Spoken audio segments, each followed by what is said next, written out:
وصحبه الهادين الراشدين المهديين. قال الله جل جلاله وأما بعد ليس لك من الأمر شيء أو يتوب عليهم أو يعذبهم فإنهم ظالمون. صدق الله العظيم وصدق وبلغ رسوله النبي الكريم ونحن على ذلك لمن الشاهدين والشاكرين والحمد لله رب العالمين.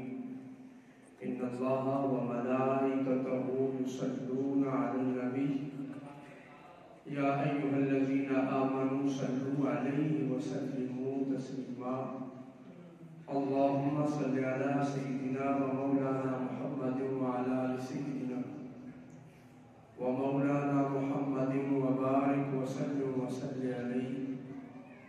الصلاة والسلام عليك يا سيدي يا رسول الله وعلى آلك وأصحابك يا سيدي يا حبيب الله. الصلاة والسلام عليك يا سيدي يا نبي الله وعلى آلك وأصحابك يا سيدي يا نور الله. حمد و ثنا و درود و سلام کے بعد سورہ آل عمران مالک لم یزل نے ارشاد فرمایا لیس لک من الامر شیء او یتوب علیہم او یعذبہم فانہم ظالمون. اس آیت کی تفسیر گزشتہ جمعہ المبارک پر پیش کی جا چکی ہے. اس آیت کی تفسیر کرتے ہوئے بڑی خوبصورت توجیہ امام آلوسی محمود آلوسی رحمۃ اللہ تعالی علیہ نے تفسیر روح المعانی میں لکھی ہے. آپ فرماتے ہیں لیس لک من الامر شیء. لیس لک اے ابھی پیارے ذاتی اعتبار سے آپ کا کچھ دخل نہیں اس میں. من الامر شیء لیکن بحیثیت نبی اور بحیثیت محبوبیت کاملہ سب کچھ آپ کا ہے. او یتوب علیہم انہیں رب توفیق توبہ دے تو پھر یہ بھی آپ کی خاطر ہے, آپ کی خوشی کے لیے ہے کہ آپ رحمت للعالمین ہیں, شفیع المذنبین ہیں, دشمنوں کو معاف کرنے پر خوش ہوتے ہیں. یہ آپ کا کریم اخلاق ہے. او یتوب علیہم رب انہیں توفیق توبہ دے گا تو وہ بھی آپ کی رضا کے. او یعذبہم انہیں عذاب دے تو اس لیے کہ یہ آپ کے دشمن ہیں, آپ کی طرف سے رب انتقام لے رہا ہے. فَإِنَّهُمْ ظَالِمُونَ تو یہ ظالم ہیں. یا ایھا الذین آمنوا لا تأکلوا الربا اے ایمان والو سود نہ کھاؤ. اضعافا مضاعفا دگنا چگنا کر کے. لا تأکلوا الربا جب تم ایمان لا چکے تو اب اسلام کی حالت میں تم سود مت کھاؤ. اس میں جب منع کیا گیا تو ظاہر سی بات ہے لوگوں کے ساتھ اہل ایمان کا لین دین تھا, تو سود کو حرام کرنے کے ساتھ جو سابقہ معاہدوں کے تحت انہوں نے سود لینا تھا اس سے بھی منع کر دیا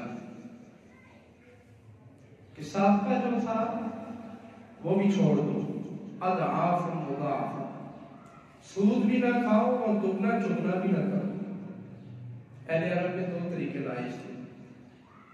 ایک یہ تھا کہ قرض دار جو وقت مقررہ پر سود کی رقم ادا نہ کر سکتا، ادھار واپس نہ کر سکتا،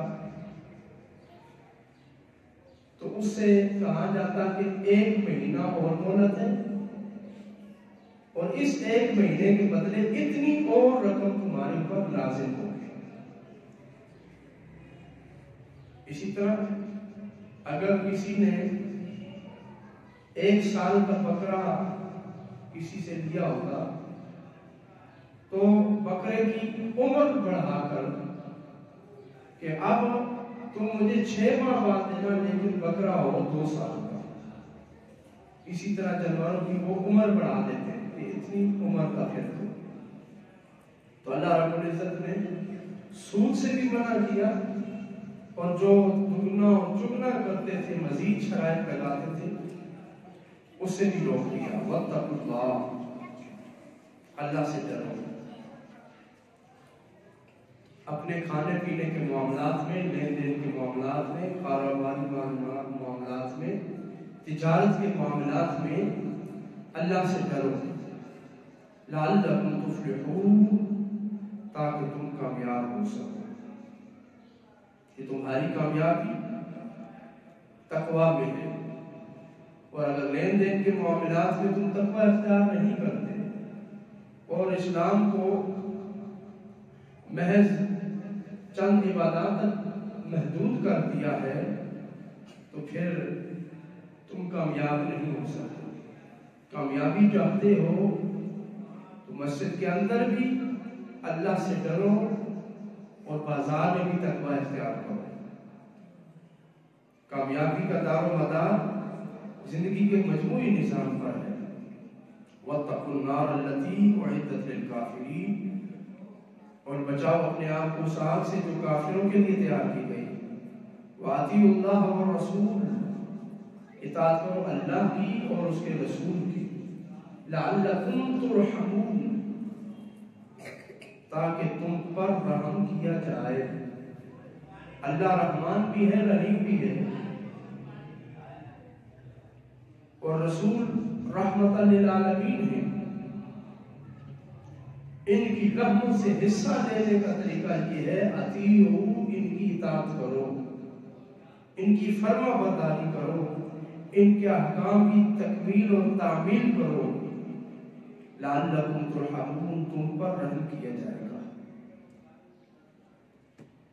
کہ تم رحم کو تلاش کرتے ہو کہ رحم ملے گا کہاں، رب کی مہربانی کہاں ملے گی، تو آ جاؤ اللہ کی اطاعت میں، تم پر رحم ہوگا۔ آ جاؤ رسول کی اطاعت میں، تمہیں رحمت نصیب ہوگی۔ وَسَارِعُوا إِلَىٰ مَغْفِرَةٍ مِّن رَّبِّكُمْ، سارعوا، دوڑو، تیز چلو، إِلَىٰ مَغْفِرَةٍ مِّن رَّبِّكُمْ، اپنے رب کی مغفرت کی طرف، اپنی رب کی مغفرت کی طرف دوڑو۔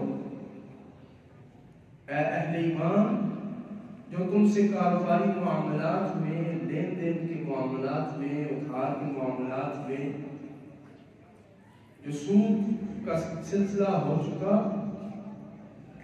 اللہ رسول کی نافرمانی ہو چکی، اس کی معافی کے لیے اللہ رسول کی بارگاہ میں آ جاؤ، رب کی مغفرت کی طرف دوڑو، وجنت، اور جنت کی طرف دوڑو، عرضها السماوات والارض، جس کی لمبائی چوڑائی زمین و آسمان جتنی ہے، اعدت للمتقین، جو متقین کے لیے تیار کی گئی ہے۔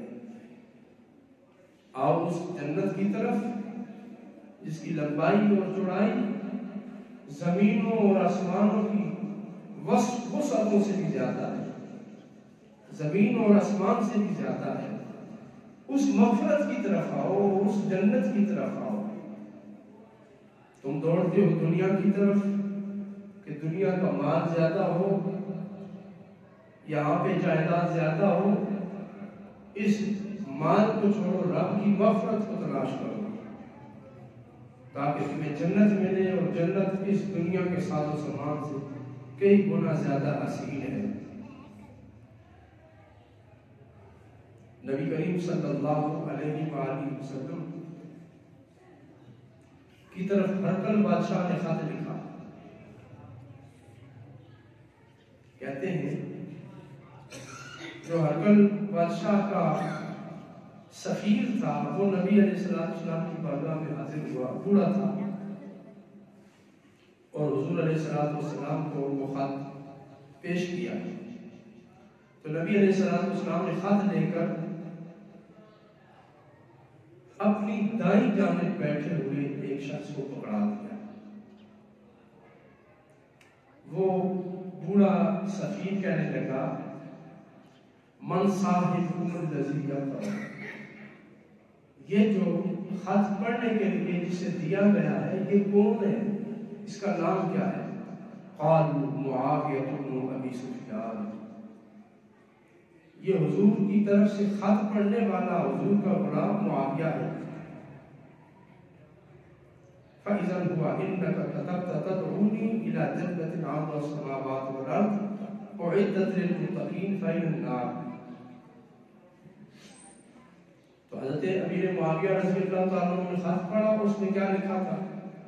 خط پڑھ رہے حضور کو سنا رہے، اس خط میں لکھا تھا کہ بادشاہ کہتا ہے آپ نے مجھے یہ جنت کی دعوت دی ہے اسلام قبول کرنے کی، اور کہا ہے کہ جنت کی وسعت زمینوں اور آسمانوں کے برابر ہے۔ فَأَيْنَ النَّارُ، ساری زمینیں اور سب آسمان اگر اتنی جنت ہے۔ فقال رسول اللہ صلی اللہ علیہ وسلم سبحان اللہ فأین اللیل اذا جاء النہار۔ تو رسول اللہ صلی اللہ علیہ وسلم نے فرمایا سبحان اللہ این اللیل اذا جاء النہار، جب دن آتا ہے اس دنیا میں، دن جب چھاتا ہے تو رات کہاں جاتی ہے؟ یعنی دن جب آ گیا تو رات کہاں چلی گئی؟ جو رب ایک ہی جگہ پر دن اور رات کو جمع فرما سکتا ہے وہ زمینوں اور آسمانوں میں جنت اور جہنم کو بھی جمع فرما سکتا ہے۔ کہ زمینوں آسمانوں کی چوڑائی سے کوئی یہ نہ سمجھے کہ اگر جنت ہی جنت ہے تو جہنم نہیں ہے، بلکہ یہ رب کی قدرت ہے اور رب کی شان ہے۔ حضرت سیدنا فاروق اعظم رضی اللہ تعالیٰ عنہ آپ سے ایک یہودی نے یہی سوال کیا کہ قرآن میں لکھا ہے کہ زمین اور آسمانوں کی وسعت کے برابر جنت ہے، اگر یہ ساری جگہ جنت نے گھیر رکھی ہے تو جہنم کہاں ہے؟ تو آپ نے بھی یہی جواب دیا کہ جب دن آتا ہے تو رات کہاں جاتی ہے، اور جب رات ہوتی ہے تو دن کہاں جاتا ہے۔ اور ساتھ ہی فرمایا کہ اللہ رب العزت نے یہودیوں سے تورات اٹھا لی ہے، تورات کا فہم اور فراست اور تورات کی تعلیم اور سمجھ بوجھ یہودیوں میں نہیں رہی، وہ اٹھا لی گئی ہے۔ اسی طرح کی ایک روایت حضرت عبداللہ بن عباس رضی اللہ تعالی عنہ سے ہے، اور آپ نے فرمایا کہ جو تقوی اختیار کرتے ہیں، اللہ کی اوامر اور نواہی کی اطاعت کرتے ہیں اور اللہ کی حدود قائم کرتے ہیں، توڑتے نہیں ہیں، اور اللہ کے حقوق میں کمی نہیں کرتے، تو ان کے لیے یہ جنت ہے۔ متقین وہ ہیں جو اللہ کے احکام مانتے ہیں، اطاعت کرتے ہیں، اور اللہ کی طرف سے فرائض جو مقرر کیے گئے انہیں ادا کرتے ہیں۔ آگے فرمایا الذین ينفقون، وہ جو خرچ کرتے ہیں۔ اس سے پچھلی آیت میں ہے اعدت للمتقین، کہ جنت متقین کے لیے تیار کی گئی۔ اب بتایا جا رہا ہے متقین ہیں کون، ان کی نشانی کیا ہے، الذین ينفقون فی السراء والضراء، متقین وہ ہیں جو خرچ کرتے ہیں فی السراء، خوشی کے وقت، والضراء اور غم کے وقت۔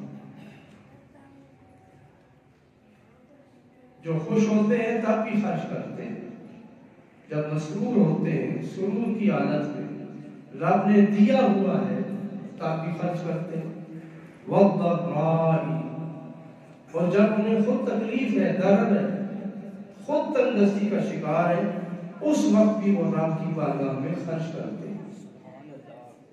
کہ ان کا خرچ کرنا یہ نہیں کہ خود خوشحال ہے تو تب ہی کریں گے، نہیں، بلکہ خود محتاج بھی ہوتے ہیں تو پھر بھی رب کی بارگاہ میں خرچ کرتے ہیں، اور یہی تقویٰ ہے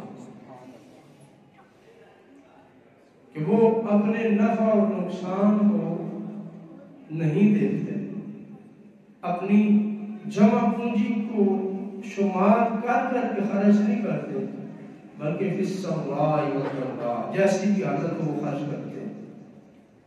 اس سے پہلے والی آیت میں سود سے منع کیا گیا کہ سود سے بچو، سود نہ کھاؤ۔ سود کیا ہوتا ہے؟ وہ مال جو ہمارا نہیں ہے اور کسی بھی طریقے سے ہمیں لینے کا حق نہیں ہے، وہ کسی چیز کا متبادل نہیں ہے، ہم بغیر حق کے جو مال ہے اسے سود کہتے ہیں۔ تو بغیر حق کے ناحق مال لینا یہ سود ہے، یہ کافروں کا وتیرہ ہے، کافروں کی روش ہے۔ اب فرمایا جا رہا ہے متقین کون ہے؟ متقین وہ ہے ينفقون، جو خرچ کرتے ہیں، ایسی جگہ خرچ کرتے ہیں جہاں پر انہیں خرچ کرنے میں بظاہر کچھ فائدہ نہیں ہے، جہاں خرچ کرنا ان پر لازم نہیں ہے، جہاں بغیر کسی استحکام کے، بغیر کسی متبادل کے وہ خرچ کرتے ہیں۔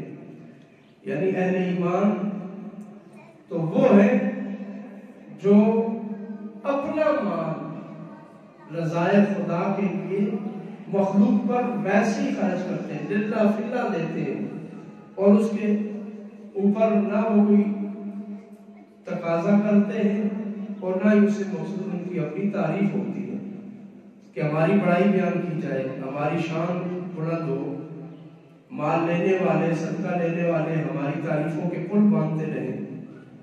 اہل ایمان اس طرح خرچ کرتے ہیں۔ اہل ایمان وہ ہے جو کسی کا مال لینا تو درکنار، اپنا مال بھی خواہ مخواہ لوگوں پر خرچ کر دیتے ہیں۔ والکاظمین الغیظ، اور متقین وہ ہے جو غصے کو پی جاتے ہیں۔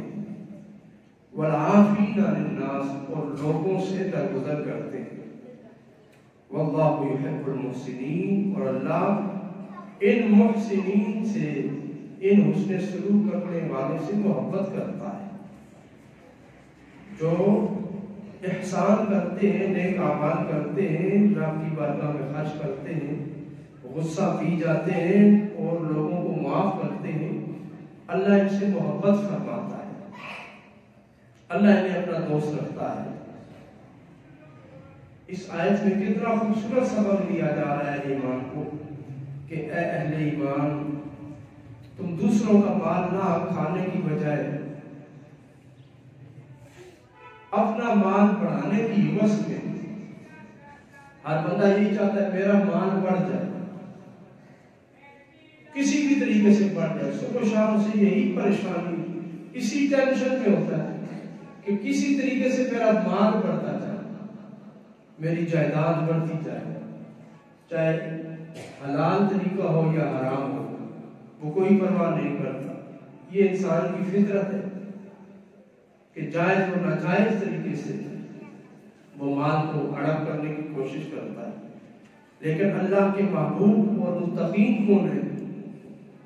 جو مال جوڑتے نہیں ہیں بلکہ رب کی راہ میں خرچ کرتے ہیں، اور اس کی راہ میں خرچ کرنے والوں میں بھی وہ اعلیٰ مقام رکھتے ہیں جو اپنی ضرورت کے وقت بھی دوسروں پر خرچ کرتے ہیں، خود ضرورت ہو اور دوسروں پر وہ خرچ کر رہا ہو، ایسے لوگوں کو اللہ رب العزت محبوب رکھتا ہے۔ فرمایا ان محسنین سے اللہ محبت فرماتا ہے۔ اللہ کی محبت چاہیے تو وہ مال جوڑنے میں نہیں ہے، تمہارے لیے وہ مال جو تم جوڑتے ہو یہ مفید نہیں ہو سکتا، اللہ تمہارے لیے مفید ہے، وہ تمہیں ظاہری دنیا میں بھی نعمتیں دے گا اور آخرت میں بھی نعمت دے گا، لہذا اس کی طرف رو لگاؤ اور اپنی توجہ مال جوڑنے کی بجائے اس مال کو رب کی رضا میں تلاش کرو اور خرچ کرو، اس مال کو رب کی رضا میں کھپاؤ، خرچ کرو اور اس کی رضا کے متلاشی رہو۔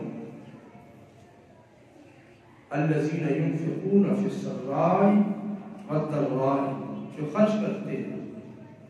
اب ظاہری سی بات ہے، جب یہ آیت نازل ہوئی نبی علیہ السلام کو بتایا جا رہا ہے کہ یہ جنت ہم نے متقین کے لیے تیار کی ہے، اور متقین کون ہے؟ ان سے اللہ محبت رکھتا ہے، انہیں اللہ نے جو یحب المحسنین اپنی محبوبیت عطا کی ہے۔ اپنے محبوب کو یہ بتایا جا رہا ہے میرے محبوب آپ کے غلاموں میں کچھ خرچ کرنے والے وہ ہیں جو خوشحالی میں بھی خرچ کرتے ہیں، اور جب اپنے پاس کچھ نہیں ہوتا پھر بھی وہ آپ کی راہ میں خرچ کرتے ہیں، آپ کے اوپر خرچ کرتے ہیں۔ حضرت سیدنا علی المرتضیٰ رضی اللہ تعالیٰ عنہ، ایک غزوہ کا موقع آیا تو آپ کے پاس کچھ بھی نہیں تھا خرچ کرنے کے لیے۔ ویسے بھی حضرت علی رضی اللہ تعالیٰ عنہ آپ کاروباری شخصیت نہ تھے، بلکہ ضرورت کے مطابق مزدوری کرتے اور جو حاصل ہوتا ہو سے گزر بسر ہوتا۔ تو حضرت علی رضی اللہ تعالیٰ عنہ نے دیکھا کہ غزوہ آ گیا ہے، اسلام کو مال کی ضرورت ہے۔ سیدنا علی المرتضیٰ رضی اللہ تعالیٰ عنہ نے کیا کیا؟ ایک یہودی کے پاس گئے رات کے وقت، کہا کہ اے یہودی تیرا باغ ہے، آج رات کنویں سے پانی لا کر اس باغ کو میں پانی لگاؤں گا، میں مزدوری کرنا چاہتا ہوں۔ تو حضرت علی رضی اللہ تعالیٰ عنہ نے پوری رات اس باغ کو پانی دیا، مزدوری کی، اور حضرت علی رضی اللہ تعالیٰ عنہ کی سینہ مبارک اور کندھے پر ڈول اٹھانے کے رسیوں کے نشان پڑ گئے تھے۔ حضرت علی رضی اللہ تعالیٰ عنہ صبح کے وقت حضور کی بارگاہ میں حاضر ہوئے اور چند کھجوریں جو مزدوری کے وقت ملی تھی پیش کی، تو نبی کریم علیہ السلام نے وہ سارا مال جمع تھا، اس سارے مال کے اوپر حضرت علی کی دی ہوئی وہ کھجوریں تقسیم کر دی، بکھیر دی، اور فرمایا اے علی تجھے مبارک ہو، تو نے بڑا کامیابی والا سودا کیا ہے، بڑے نفع والا سودا کیا ہے۔ حضرت علی رضی اللہ تعالیٰ نے پوری رات مزدوری کس کے لیے کی؟ اسلام کے لیے، اللہ اور اس کے رسول پر خرچ کرنے کے لیے، رب کی رضا میں کافروں کے مقابلے کے لیے سیدنا علی المرتضیٰ نے خرچ کیا۔ تو اللہ رب العزت فرماتا ہے متقین کون ہیں؟ جو خرچ کرتے ہیں فی السراء والضراء، ہر حال میں۔ ہمارے پاس تو جب تک اگلے 6 ماہ کا یا سال کا خرچ نہ ہو، ہم اس وقت تک مسجد کو چندہ بھی نہیں دیتے کہ پہلے اپنی جیب بھری ہو، اپنے معاملات پورے ہوں۔ لیکن قربان جائیے حضور کے صحابہ پر، اہل بیت اطہار پر، کہ خرچ کرنے کے لیے یہ نہیں دیکھتے کہ اپنے پاس کچھ ہے یا نہیں ہے، خرچ کرنے کا معاملہ آ گیا تو اس معاملے کے لیے، دین کے لیے مزدوری کر رہے ہیں۔ آج ہم میں سے کتنے ہیں جو مزدوری اس نیت سے کرتے ہو کہ میں نے دین پر خرچ کرنا ہے؟ پہلے ہم اپنے بچوں کا، بیوی کا خرچ نکالتے ہیں، اور اپنا جو اگلا ہم نے پلانٹ خریدنا ہوتا ہے اس کے لیے پیسے جوڑتے ہیں۔ ایک پلانٹ ہو گیا، پھر اس کے بعد یہ ہماری سوچ ہے کہ اس سوسائٹی سے اب بیچ کر اچھی جگہ پہ جایا جائے، اچھی کالونی میں گھر بنا لیں، چھوٹا مکان ہے تو اس کو بڑا کرنا، رہائشی مکان ہے تو ایک مکان بنا کے کرائے پہ لگا دیں، بچوں کے لیے علیحدہ مکان لے لیں، بچی کی شادی کے لیے علیحدہ کر دوں، لیکن قربان جائیے حضور علیہ السلام کے صحابہ پر کہ پوری زندگی اسلام کی خاطر خرچ کرتے رہے اور اسلام پر اپنا سب کچھ نچھاور کر دیا، اور انہیں انعام کا ملا واللہ یحب المحسنین۔ اللہ نے فرمایا اے ابھی پیارے جو اس طرح خرچ کر رہے ہیں ان سے اللہ محبت رکھتا ہے، یہ اللہ کی محبت میں آ گئے۔ سیدنا صدیق اکبر رضی اللہ تعالیٰ عنہ آج 22 جمادی ثانی ہے، آپ کا یوم منایا جا رہا ہے پوری دنیا میں، تو آپ کا کیا تھا؟ سیدنا ابو بکر صدیق رضی اللہ تعالیٰ عنہ بہت بڑے تاجر تھے۔ جب حضور نے اعلان نبوت فرمایا تھا ان دنوں حضرت ابو بکر صدیق رضی اللہ تعالیٰ عنہ ایک تجارتی قافلے کے ساتھ ملک شام گئے ہوئے تھے، تجارت کی غرض سے گئے تھے، واپس آئے، راستے میں کافر کہنے لگا کہ ابو بکر جانتا ہے کہ تیرے دوست نے اعلان نبوت کر دیا ہے۔ حضرت ابو بکر نے کہا کہ مکہ میں کوئی اعلان کرے ابو بکر نہیں مانتا، لیکن اگر محمد ابن عبداللہ کہتے ہیں تو وہ سچ کہتے ہیں کہ گواہی دیتا ہوں کہ اللہ کے رسول۔ حضرت ابو بکر صدیق رضی اللہ تعالیٰ عنہ مسلمان ہوئے اور اپنا سب کچھ اسلام کے لیے پیش کر دیا۔ غزوہ کا موقع آیا، حضور نے فرمایا کہ مال پیش کرو۔ حضرت ابو بکر صدیق رضی اللہ تعالیٰ عنہ اپنا مال لے کر حاضر ہوئے اور حضور علیہ السلام کی بارگاہ میں رکھ دیا۔ حضرت فاروق اعظم رضی اللہ تعالیٰ عنہ بھی اپنا مال لائے۔ آپ فرماتے ہیں کہ میں اس سوچ میں تھا کہ آج میں ابو بکر کے مقابلے میں خرچ کروں گا، اس سے زیادہ خرچ کروں گا۔ میں اپنے گھر کا آدھا سامان لے آیا، جو کچھ بھی تھا سب کچھ لا کر حضور کی بارگاہ میں رکھ دیا۔ لیکن جب حضرت ابو بکر آئے، مال پیش کیا، تو حضور نے پوچھا اے ابو بکر اپنے گھر میں بھی کچھ چھوڑا ہے؟ وہ تو جانتے ہیں نیتوں کو اور حالات کو کیا ہے، ابو بکر گھر میں کچھ چھوڑ آئے ہو؟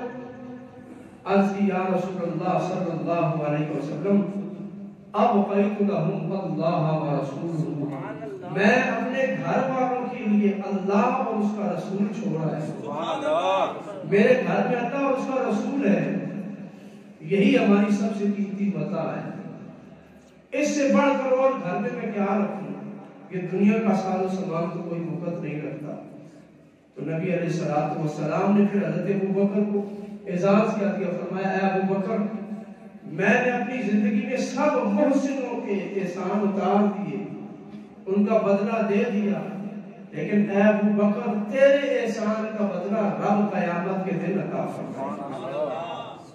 الذین ينفقون فی السراء والضراء، جو خرچ کرتے ہیں، اور صرف یہ نہیں کہ مال خرچ کرتے ہیں، یہاں پر مال کی قید بھی نہیں لگائی کہ ينفقون اموالهم، ویسے تو قرآن کریم میں قید لگائی گئی ہر جگہ ينفقون اموالهم یا مما رزقناهم ينفقون وغیرہ وغیرہ، یہاں پر مطلق کہا کہ خرچ کرتے ہیں، حصہ رائے والضراء، خوشی ہو یا پریشانی ہو، خوشحالی ہو یا بدحالی ہو، ہر حال میں وہ خرچ کرتے ہیں۔ کیا خرچ کرتے ہیں؟ فرمایا جو ان کے پاس ہوتا ہے، جو کچھ ہوتا ہے وہ خرچ کرتے ہیں۔ مال ہے تو مال خرچ کرتے ہیں، جان ہے تو جان خرچ کرتے ہیں، آواز ہے تو آواز رب کی بارگاہ میں لگاتے ہیں، کوئی فن ہے تو وہ حضور کی بارگاہ میں پیش کرتے ہیں۔ نبی علیہ السلام کے پاس قبیلہ بنو تمیم کے سردار آئے۔ قبیلہ بنو تمیم اپنے سرداروں کے ساتھ آیا، وہ اپنے خطیب کو بھی لے کر آئے، شاعروں کو لے کر آئے۔ نبی علیہ السلام کی بارگاہ میں آئے، کہنے لگے کہ آج ہم آپ پر فخر کرنے آئے ہیں، اپنے اعزاز جتانے کے لیے آئے ہیں۔ مقصد یہ تھا کہ ہم اپنا فخر بیان کریں، اور نبی علیہ السلام اور ان کے صحابہ کے پاس نہ ظاہری شان و شوکت ہے، نہ روب و دبدبہ ہے، تو یہ ہماری باتوں سے مرغوب ہو جائے گی۔ تو نبی علیہ السلام نے فرمایا قم یا حسان فاجب، اے حسان کھڑے ہو جاؤ اور اپنے شعروں کے ساتھ ان کو جواب دو۔ انہوں نے جو اعتراض کیے حضرت حسان نے خوبصورت جواب دیے۔ اسی طرح حضور نے فرمایا قم یا معاذ فاجب، اے معاذ اب تم کھڑے ہو جاؤ، اب تم اپنی شاعری کا اظہار کرو، اپنی خطابت کے جوڑ دکھاؤ اور ان کو بتاؤ کہ اسلام کیا ہے۔ نبی علیہ الصلوۃ والسلام کے صحابہ اپنے شعروں کے ساتھ اسلام کا دفاع کر رہے، جو جس محاذ پہ ہوتا، جس جگہ ہوتا، وہ نبی علیہ الصلوۃ والسلام کے ساتھ اپنی محبت کا اظہار کرتا۔ حضرت خبیب کو سولی پر لٹکایا گیا تو کہا گیا صرف اتنا بتا دو کہ اگر اس جگہ تمہاری جگہ پہ تمہارے نبی کو کھڑا کر دیا جائے اور اس کے بدلے تمہیں چھوڑ دیا جائے، تمہاری جان خلاصی ہو جائے، تو تمہارا کیا خیال ہے؟ تو حضرت خبیب نے کہا نادان، میں تو اتنا بھی نہیں چاہتا کہ میری اس رہائی کے بدلے میرے نبی کو ایک کانٹا بھی چبھ جائے۔ کانٹا چبھنا ہم برداشت نہیں کرتے، اپنی جان دینا ہمیں گوارا ہے، لیکن نبی کو کانٹا چبھے ہم یہ برداشت نہیں کرتے۔ تو جو جس محاذ پہ تھا اس نے وہ محاذ پورا کیا اور خرچ کیا، رب کی بارگاہ میں اپنا سب کچھ لگا دیا۔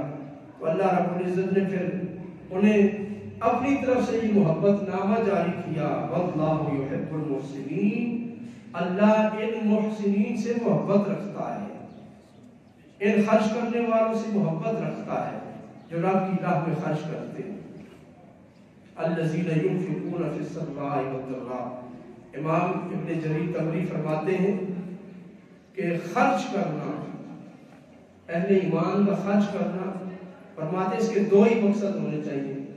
ایک یہ کہ محتاجوں کی محتاجی دور ہو، جو محتاج ہیں ان کی محتاجی دور ہو، اور دوسرا اما فی تقویت مضعف علی النہوض للجہاد فی سبیل اللہ، یا پھر ان کا خرچ کرنا اس لیے ہوتا ہے کہ جو کمزور ہیں، جہاد فی سبیل اللہ نہیں کر سکتے، ان پر وہ خرچ کرتے ہیں تاکہ وہ اپنا وقت کاروبار سے نکال کر جہاد فی سبیل اللہ میں لگا دیں، وہ اتنے مضبوط ہو جائیں، وہ اپنے پاؤں پہ اس طرح کھڑے ہو جائیں کہ وہ جہاد کر سکے۔ مومن کا خرچ کرنا جہاد کے لیے ہوتا ہے۔ نبی علیہ الصلوۃ والسلام نے فرمایا کہ جس بندے نے پوری زندگی جہاد نہ کیا، نہ کیا کسی غزوے میں شریک نہ ہوا، اور نہ ہی ولم یجہز غازیا، کسی غازی کو تیار کرنے میں مدد کی، اور نہ ہی کسی غازی کے غزوہ میں جاتے ہوئے اس کے پیچھے گھر والوں کی خبرگیری کی کہ کوئی غزوہ پر چلا گیا تو وہ نہیں جا سکا تو اس نے گھر والوں کے ساتھ احسان بھی نہیں کیا، غازیوں کی خبرگیری نہیں کی۔ نبی علیہ الصلوۃ والسلام نے فرمایا ایسے شخص کو کہ جس نے نہ جہاد کیا، نہ جہاد پر خرچ کیا، اور نہ ہی جہاد والوں کے ساتھ اس نے سلوک کیا، حضور فرماتے ہیں اصابہ اللہ قبل القیامت بقارعۃ، اللہ تعالیٰ اسے مرنے سے پہلے پہلے ایک بہت بڑی مصیبت میں گرفتار فرمائے گا، بہت بڑی مصیبت۔ قارعہ، قارعہ قیامت کا نام ہے۔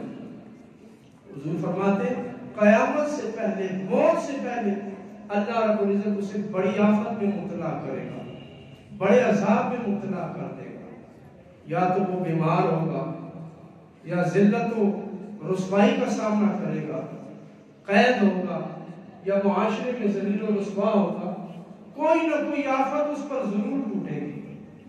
یہ مت سمجھے کہ اس نے جہاد سے اپنے آپ کو بچا کر اپنی دنیا بہتر کر لی۔ حضور فرماتے اللہ اس پر ضرور قیامت ڈھائے گا، قیامت سے پہلے اس پر قیامت قائم کر دے گا، وہ ذلیل و رسوا ہوگا۔ کون شخص جب جہاد فرض ہو جائے نہ جہاد کے لیے نکلے، نہ جہاد کے لیے تیاری کروائے، اور نہ ہی جہاد کرنے والوں کے گھر کی خبرگیری کرے۔ اگر جہاد حاکم وقت کا کام ہے تو پھر 73 سالوں میں جتنے بھی حاکم گزرے سب کے سب کا انجام آپ دیکھ لیں. جنہوں نے جہاد سے غفلت برتی قوم نے انہیں جہاد سے بند کیا کہ وہ جہاد کریں گے، لیکن جہاد نہ کیا، سب ذلیل و رسوا ہوئے. پاکستان بنانے والے اچھی نیت سے بنا گئے، اسلامی کونسلیں قائم ہو گئی، لیکن جنہوں نے جہاد سے منہ پھیرا ان کا انجام دیکھ لیں کیا ہوا، وہ ذلیل و رسوا ہو گئے. اگر دنیا میں جہاد کا علم بلند کرنے والے شہید ہوئے ہیں تو پھر جہاد سے منہ موڑنے والے بھی کبھی کامیاب نہیں ہوئے. ان کے نام و نشان بھی ہمارے سامنے ہیں، ان کی نسلیں بھی ہمارے سامنے ہیں، اور انہوں نے جس ذلت اور رسوائی کا سامنا کیا وہ بھی ہمارے سامنے ہے. نبی علیہ السلام نے ہمیں خرچ کرنے کا حکم دیا کہ جو کچھ ہے رب کی راہ میں لگا دو، جو کچھ ہے اس کی راہ میں خرچ کرو. جان ہے تو جان خرچ کرو، مال ہے تو مال خرچ کرو. اب یہاں پر ایک سوچ جو اس وقت نبی علیہ السلام کے دور میں بھی موجود تھی اور آج بھی موجود ہے کہ بعض ایسے تھے جب جہاد فرض ہو گیا تو یہ بہانہ بنا لیا کہ اس وقت جہاد کے لیے جانا تو اپنے آپ کو ہلاک کرنے کے برابر ہے. عبداللہ بن ابی اور منافقین کا جو ٹولہ تھا وہ یہی کہتے تھے کہ اس وقت جہاد کرنا اپنے آپ کو تکلیف میں ڈالنے والی بات ہے، یہ جہاد نہیں ہے بلکہ ہلاکت ہے، اپنے آپ کو موت کے منہ میں دھکیلنے والی بات ہے. اللہ رب العزت نے انہیں فرمایا اینما تکونوا یدرککم الموت ولو کنتم فی بروج مشیدہ. تم جہاں بھی چلے جاؤ موت تمہیں آنی ہے، اگر جو تم بلند و بالا مضبوط قلعوں میں اپنے آپ کو محسوس کر لو، چھپا لو اور یہ سمجھو کہ ہم محفوظ ہو گئے، ہم سیف ہو گئے، یہ تمہاری سوچ ہے، لیکن موت تمہیں آ کر رہے گی. ان منافقوں کو کل بھی جواب دیا گیا اور آج بھی قرآن کا یہ پیغام ہے جو جہاد سے منہ موڑ کر بیٹھے اور یہ سوچتے ہیں کہ ہم نے اگر جہاد کی آواز اٹھائی تو ہم دنیا میں تباہ ہو جائیں گے، ہلاک ہو جائیں گے، برباد ہو جائیں گے. تو پھر ہمیں اس قرآن کے آئینے میں اپنا چہرہ دیکھنا چاہیے کہ ہم اہل ایمان کی صف میں کھڑے ہیں یا ہمارا نظریہ ان منافقین کے نظریے کے مطابق ہے جو نظریہ اس وقت کے منافقین کا تھا. مومن کبھی جہاد سے پیچھے نہیں ہٹتا، جب جہاد کا موقع آ جائے تو پھر یہ بھاگتا نہیں ہے. اس لیے فرمایا ينفقون فی السراء والضراء، جیسی بھی حالت ہو رب کے حکم کے آگے وہ سر جھکاتے ہیں. واللہ یحب المحسنین، اور اللہ پھر انہیں انعام کیا دیتا ہے کہ ان سے محبت فرماتا ہے، انہیں اپنی محبتوں سے نوازتا ہے. مالک کائنات ہم سب کو جہاد سمجھنے کی توفیق عطا فرمائے اور اعلاء کلمات اللہ کے لیے اپنی آواز بلند کرنے کی توفیق عطا فرمائے. وآخر دعوانا الحمدللہ رب العالمین.